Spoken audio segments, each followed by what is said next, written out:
to Adult University, where we take adult shit and cut it into kid-sized pieces. My name's Miss A, and today we'll be talking about how to become a better listener. With that being said, let's get started, shall we? Now, the first way to become a better listener is to go into listening with a win-win mentality. That is, the better you listen, the better they'll listen. And together, you'll grow in understanding, and the deeper the relationship can become. So make sure you're going into listening mode with a win-win mentality. The second way to become a better listener is to tell yourself that you're going to tell someone else about the conversation later. Not that you're actually going to tell someone the conversation later unless you want to, but if you keep that in mind, it's bound to help you stay focused on the conversation. It's just a way of keeping you in check so that you can actually tune in and listen to the details of this conversation, because if you actually have to share this conversation later, at least you'll remember the details, right? So keep that in mind when you're listening. Number 3, keep eye contact. Now, I don't know about you, but the impression that is given off when someone is not making eye contact with me is that they don't care, they're not invested in what I'm saying. And that may not always be the case, obviously, but it is important that when someone is talking to you, you actually make eye contact with them. It helps to focus you, of course, and it lets them know that you are actually engaged in what they're saying. So make sure you're keeping eye contact.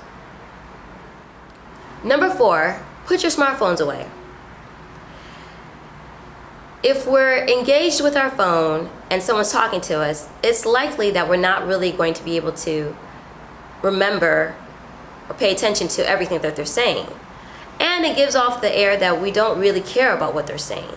So unless you have to write something down or check on something, put your smartphones away. Number 5, summarize what was said. After you listen, summarize what was said to you. It will help clear up any misconceptions and perspectives, of course. Number 6, ask instead of trying to mind read. So when it comes to listening, a lot of assumptions can take place, right? And technically, you don't want to have listened and still walked away with the wrong information. So turn around and ask the person who's talking to you more questions, open-ended questions, so that they can explain more. And that way, when all is said and done with the conversation, you walk away with understanding and the ability to make sure that you and the person that was speaking to you are on the same page. Number 7, get some fresh air and or exercise.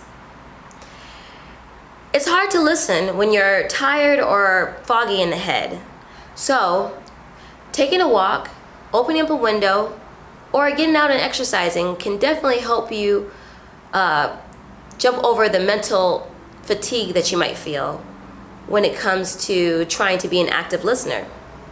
So get out, walk, run, or just breathe some fresh air, and it'll help you clear your head and be ready to listen. Number 8, when you listen, just listen.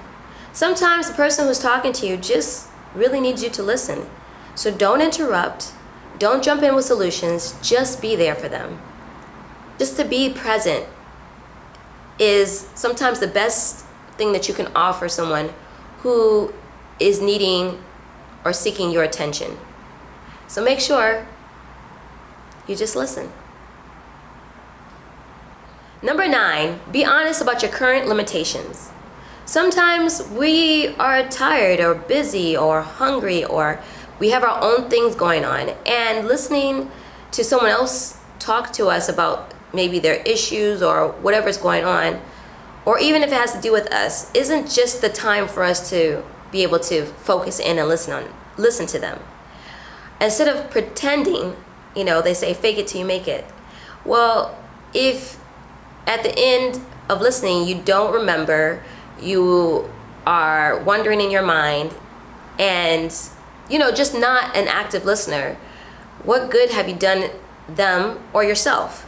So it's best to be honest about if you're tired or you're hungry or you just can't focus in on the conversation, to let that person know, and to reiterate that you do want to listen, and that you guys will work out a situation in which that can happen, and that you can give them your full undivided attention. Number 10, share what you've done in a similar situation. So when you're listening and someone's asking for your advice, not when they're just venting and need you to listen, but when they're sincerely asking for your advice, this is a time to go ahead and share what you've done in a similar situation. It will reinforce the fact that you've been listening, because they'll identify that you've faced a similar situation and be more open to receiving whatever advice you have to give them. Well, that's it for today. Just some tips on how to become a better listener. Thank you for attending class. Go ahead and do your homework by subscribing to this channel, commenting, and thumbs up in this video. My name is Miss A, and until next time, remember, you must be this tall to pay bills.